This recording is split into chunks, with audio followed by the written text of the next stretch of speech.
All right, this would be how I would start what I call a first pour. The difference between doing a watercolor and doing something in using the alcohol inks is the beginning. In a watercolor, you would have, you do a sketch, and many times you are looking at something, a lake, a tree line, or whatever.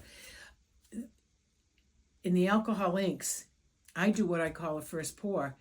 What subject it ends up being, whether it's an abstract itself or it's going to be a floral, it's going to be a landscape, is determined by how these inks kind of lay down together and intermingle. And then I look at it and I evaluate it. And I think that's probably what's so exciting about it, is you really don't have a preconceived idea of what's going to happen until that first, what I call a first pour.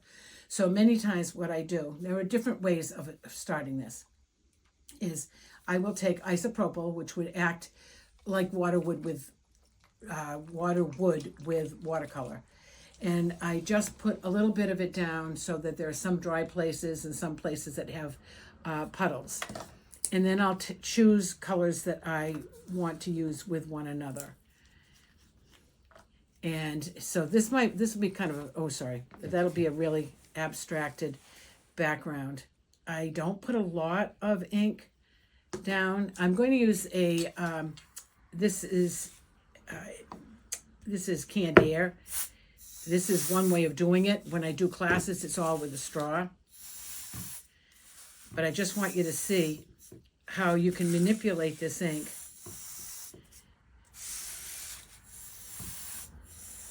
And let them kind of flow into each other. And as they're drying, they're going to create textures.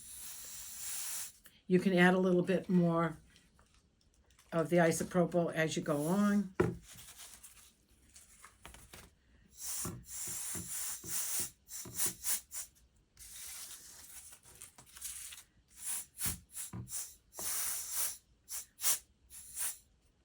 And this is drying out. You can tip it, and I can tip it so that it's going, you can see. So you can tip it if you want.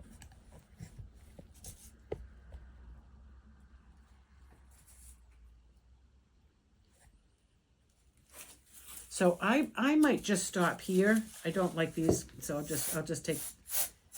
just blow these out a little bit. There's a good chance that I would use this as the beginning of tall floral. If I wanted deeper, denser colors at the base, like it would be in nature, so you'd have all this undergrowth, then I might go back with the same colors